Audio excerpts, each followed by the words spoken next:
जल्लोष साजरा केला, काय नेमकं कारण? आज शेतकऱ्यांसाठी अतिशय आनंदाची गोष्ट आहे की सोयाबीनचे भाव वाढणार आहे।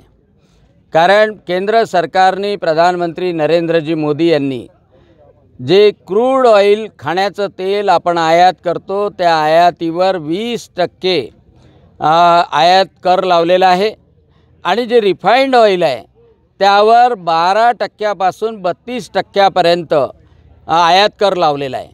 हा आयात कर लावण्याची मागणी अनेक दिवसापासून शेतकऱ्यांची होती आणि ती मान्य केली गेली आणि आता सोयाबीन मार्केटमध्ये येते आणि त्यामुळे सोयाबीनला खात्रीनं 5,000च्या वर 6,000पर्यंत निश्चितपणे भाव मिळणार आहे आणि त्यामुळे शेतकऱ्यांमध्ये आनंदाची लहर पसरलेली आहे। एवढंच नाही तर कालच एक आदेश निघाला की त्यामध्ये कांद्याचा जो निर्यात केला जात होता त्यामध्ये $450 पर मेट्रिक टन ही निर्यात मूल्य मर्यादा होती, ती सुद्धा काढण्यात आली। बासमती तांदूळाची $950 पर मेट्रिक टन होती, ती सुद्धा काढण्यात आली आणि कांद्याची निर्यात करताना जे 40% कर लागत होता तो 40%वरून 20%वर आणला।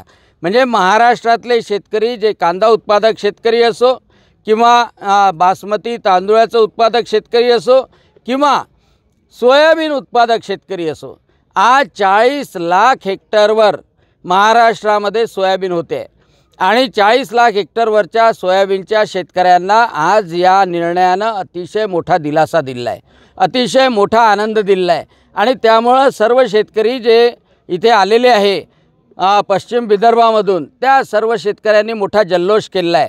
आणि आता मी गावातूनही जे फोन आले त्यांनी सांगितलं की हा सगळ्यात महत्त्वाचा निर्णय प्रधानमंत्री नरेंद्रजी मोदी यांनी देवेंद्रजी फडणवीस यांच्या आग्रहास्तव घेतला आणि म्हणून प्रधानमंत्री नरेंद्रजी मोदी, पीयूषजी गोयल, त्याचप्रमाणे महाराष्ट्राचे उपमुख्यमंत्री देवेंद्रजी फडणवीस यांचे सर्व शेतकऱ्यांतर्फे मनपूर्वक आभार मानतो आणि अभिनंदन करतो। मात्र 40%